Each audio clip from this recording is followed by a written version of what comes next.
hoy hablaremos de Leonora Carrington, nacida el 6 de abril de 1917 en Clayton Green, Lancashire, noreste de Inglaterra, en una familia de clase alta.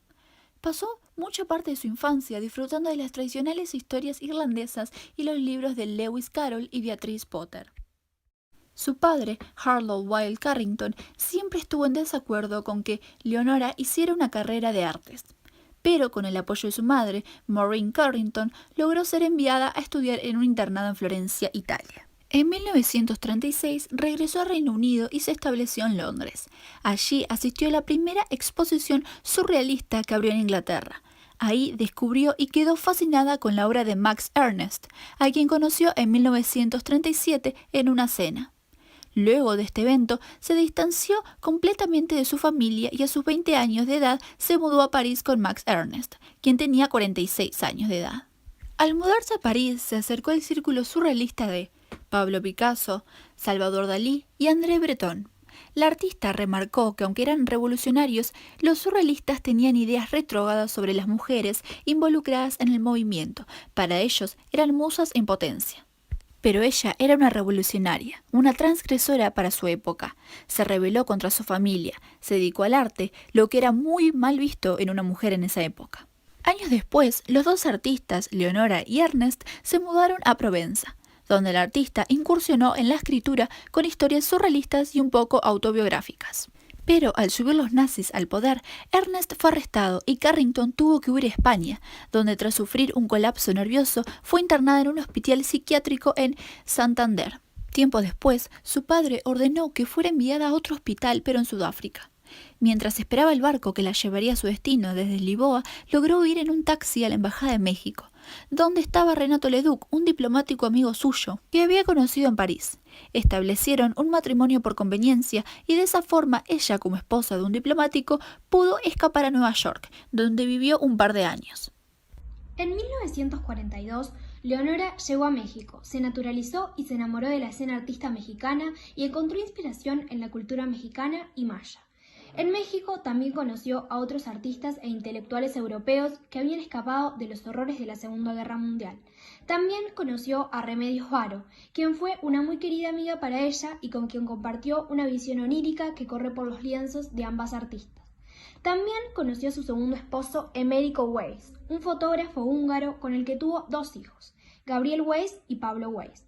Estuvieron juntos hasta el fallecimiento del fotógrafo en 2007 a sus 95 años. El público mexicano recibió sus obras muy gratamente, lo que la incitó a seguir. Al ser una revolucionaria y transgresora para su época, Leonora fue también una figura clave del movimiento de liberación femenina de México en la década del 1970. A lo largo de su carrera produjo decenas de pinturas y esculturas. Siguió trabajando a pesar de su avanzada edad, mientras atendía sus labores de la casa. Leonora falleció en 2011 a sus 94 años de edad, por lo que algunos la consideran la última de los surrealistas. Como podemos ver, la vida de Leonora fue tan emocionante como sus obras, pintora, escultora y escritora, lo que era mal visto para una mujer en su época, pero sin importar lo que dijeran o podía pasar, ella siguió con su carrera de artista luchando por sus sueños. Ahora hablaremos sobre el recorrido artístico y algunas de las obras de Leonora Carrington. Max Ernst fue una gran influencia en las obras de Leonora, ya que le enseñó varias técnicas como el frottage y la alentó a formar parte del surrealismo. Leonora no solo pintaba, a lo largo de su vida también hizo esculturas, escribió obras de teatro, etc. Toda su obra gira alrededor de seres fantásticos, de mitos, magia y leyendas de la cultura celta, cuentos de hadas, relatos de fantasmas, historias que su madre y su nana le contaban de niña. Leonora recrea sus personajes fabulosos en universos soñados, ambientes mágicos y termina creando una mitología tan original como asombrosa. En sus obras se puede interpretar mucho poder femenino. Como sabemos, ella fue parte del movimiento feminista de México. Generalmente los hombres surrealistas representaban a la mujer a través de desnudos, labios rojos o rostros de porcelana, intervenidos, mutados o fragmentados, pero claramente sensuales y voluptuosos.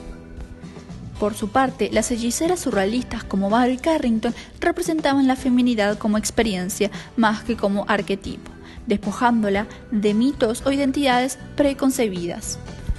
Su pintura se caracteriza por la precisión y la minuciosidad casi científica de sus contenidos. Ella misma manifiesta su afinidad con el surrealismo como un estado del espíritu, algo inexplicable que simplemente es. Lo único que sé es que es algo que se siente y no sé cómo expresarlo. No puedo definir mi trabajo visual, solo lo expongo y ya.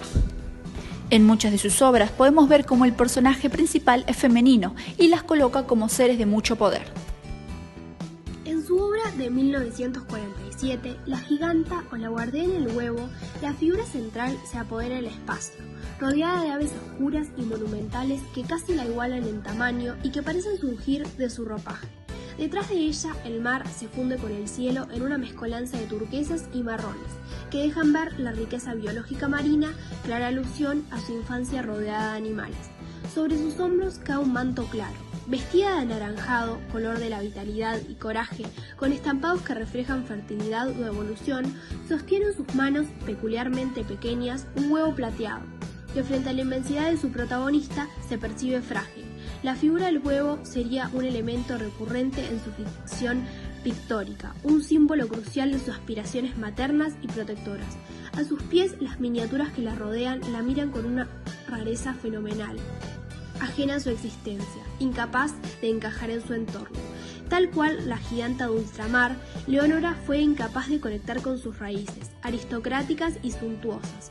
Terminaría fugándose a París. Uno de sus cuadros más famosos es su autorretrato en el albergue del Caballo del Alba, una obra en la que Leonora se representa acompañada por sus dos alter ego, el caballo que simboliza su libertad de espíritu y la hiena que tiene que ver con su yo sexual. Miguel Fernández Félix, director del Museo del Palacio de Bellas Artes, donde ella estudió, reaccionó a alguna de sus obras y dijo: Leonora refleja lo que estamos viviendo ahora. Por ejemplo, en el aspecto ecológico que fue central en lo que ella pintaba, en lo que ella escribía. A continuación hablaremos del contexto histórico de la artista Leonora Carrington. Leonora nace en 1917 en Inglaterra, momento en el que atravesaba la batalla de Arras, una ofensiva británica durante la Primera Guerra Mundial. En este lugar es donde ella pasa toda su infancia y adolescencia, siempre sintiendo que no pertenecía a ese lugar. Su inquietud no le permitía encajar. Sentía que su destino estaba en otra parte y aunque no le sería fácil lograrlo, ella iba a luchar por ello. Una de las instancias más importantes en la vida del artista es cuando su padre cede y le permite ir a Florencia, donde ella logra ponerse en contacto con la época temprana del Renacimiento. Algo que solía decir Leonora es que ella no se clasifica como una artista surrealista. Ella menciona que ejecuta lo que siente, se expresa de una forma natural. Muchos decían que nació con el don.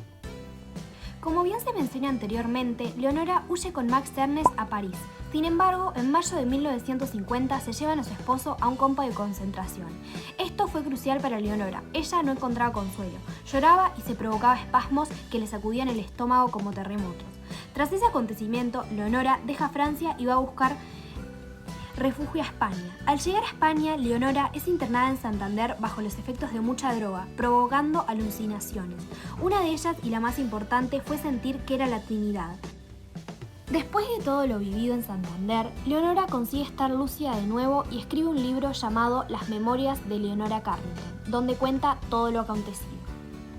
Después de escaparse a Lisboa, casarse con Renato Leduc, huir a Nueva York y conocer a artistas surrealistas, se dirige a México. En 1942 se une un grupo de migrantes europeos surrealistas refugiándose en México, un grupo muy unido.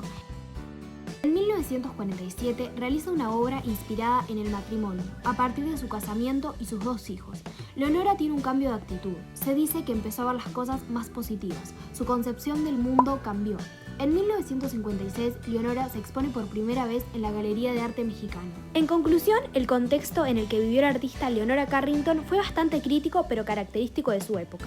Huyó de su casa y su país para dedicarse a lo que le apasionaba: el arte. Si bien sus padres no lo aceptaban porque era algo mal visto en una mujer de su época, ella decidió ir en contra de todo lo estipulado según su sociedad.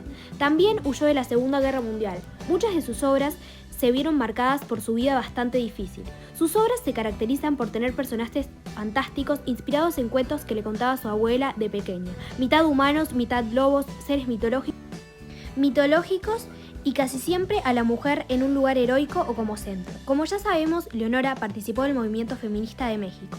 Leonora pasa a ser la tercera artista surrealista de México después de Frida Kahlo y Remedios Varo.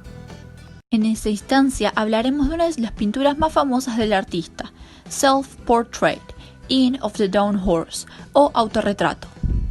Esta pintura la comenzó en Londres en 1937 y la completó en París en 1938. Es una de sus obras más reconocidas y ha sido llamada su primera obra verdaderamente surrealista. Las dimensiones de esta pintura son de 65 por 81,3 centímetros y está pintada con óleo sobre un lienzo. Con pantalones blancos y una melena salvaje, Carrington está sentada al borde de una silla en esta escena curiosa y onírica, con la mano extendida hacia la hiena brincando y de espaldas al caballo mecedor sin cola que vuela detrás de ella. Hija de un industrial inglés, Carrington pasó su infancia en una finca rural rodeada de animales y leyendo cuentos de hadas y leyendas. Ella revistió estos recuerdos en su edad adulta, creando pinturas pobladas de criaturas reales e imaginarias. Aquí el caballo blanco, que Carrington usó como su sustituto simbólico, galopa libremente hacia el verde paisaje más allá de la ventana con cortinas. Este autorretrato lo pintó más o menos en esa época, cuando tenía unos 20 años. La vemos sentada en medio de una habitación casi vacía, vestida con pantalones de montar y unos botines victorianos de tacón. Todos los elementos que la rodean reflejan su ansia de libertad y lo que le estaba ocurriendo en ese momento. La extraña butaca en la que se está sentada tiene brazos humanos y calza botines, como ella. Seguramente hace alusión a la vida elegante, aburrida y burguesa que sus padres habían programado para ella. Detrás del artista vemos un caballo balancín que vuela hacia la ventana. Está intentando escapar del claustrofóbico ambiente doméstico para poder correr libre por el campo. Este caballo de juguete, que no tiene crines, es la propia Leonora Carrington huyendo de sus padres. Sus crines son la melena desbocada del artista, agitada por el viento en pleno galope. Los caballos en el trabajo de Carrington aparecieron con frecuencia ya en 1929. Representaban un aspecto de su ser animal como símbolos de libertad. El caballo mecedor blanco que flota sobre Carrington es probablemente una referencia a Penélope, una obra de teatro que Carrington escribió sobre una joven que está enamorada de su caballo mecedor tártaro. La hiena. La inclusión de la hiena puede surgir una intrusión de lo salvaje en un aspecto doméstico, con lo que Carrington finalmente se está alineando. Como lo señala su gesto hacia la hiena hembra y sus miradas reflejadas hacia el espectador, Carrington a menudo se identificaba con la hiena, de la misma manera que ella se identificó con los caballos, y dijo en una entrevista de 1999, «Soy como una hiena, me meto en los botes de basura, tengo una curiosidad insaciable». Al comienzo de la Segunda Guerra Mundial, Carrington dejó la pintura con el artista alemán Max Ernst, quien la llevó a Nueva York en 1941. Se la dio al comerciante de arte Pierre Matisse, el hijo menor del pintor francés Henri Matisse.